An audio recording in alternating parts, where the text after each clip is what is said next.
Aujourd'hui, lecture de la suite de la paracha Noach dans Bereshit au chapitre 7. Yahweh dit à Noach: Entre, toi et toute ta famille, dans l'arche, car c'est toi que j'ai reconnu honnête parmi cette génération. De tout quadrupède pur, tu prendras 7 couples, le mâle et sa femelle, et des quadrupèdes non purs, 2, le mâle et sa femelle. De même, des oiseaux du ciel, respectivement 7, mâles et femelles, pour perpétuer les espèces sur toute la face de la terre. Car encore 7 jours, et je ferai pleuvoir sur la terre pendant 40 jours et 40 nuits, et j'effacerai de la surface du sol tous les êtres que j'ai créés. Noach se conforma à tout ce que lui avait ordonné Yahweh.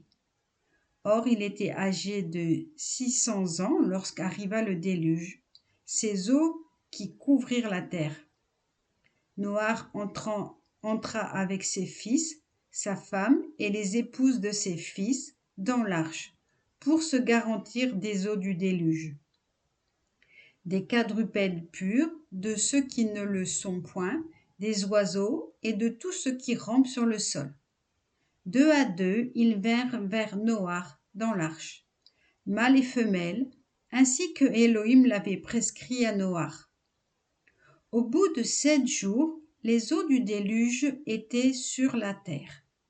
Dans l'année 600 de la vie de Noach, le 2e mois, le 17e jour du mois, en ce jour jaillirent toutes les sources de l'immense abîme, et les cataractes du ciel s'ouvrirent.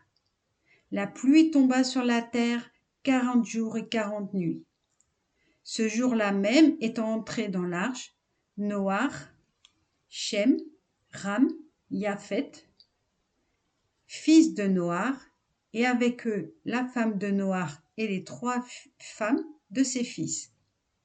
Eux et toute bête sauvage selon son espèce, et tout le bétail selon son espèce, et tout animal rampant sur la terre selon son espèce, et tout volatile selon son espèce, tout oiseau, tout être ailé.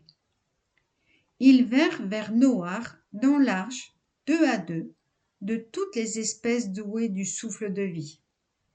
Ceux qui entrèrent furent le mâle et la femelle de chaque espèce, comme Elohim l'avait commandé. Alors Yahweh ferma sur Noach la porte de l'arche.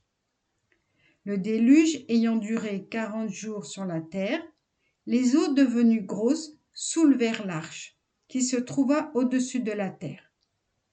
Les eaux augmentèrent et grossirent considérablement sur la terre, de sorte que l'arche flotta à la surface des eaux.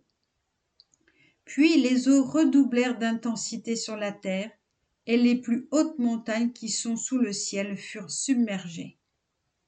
De 15 coudées plus haut, les eaux s'étaient élevées, et les montagnes avaient disparu. Alors périrent toutes créatures se mouvant sur la terre, oiseaux, bétail, bêtes sauvages, tous les êtres pullulant sur la terre et toute l'espèce humaine.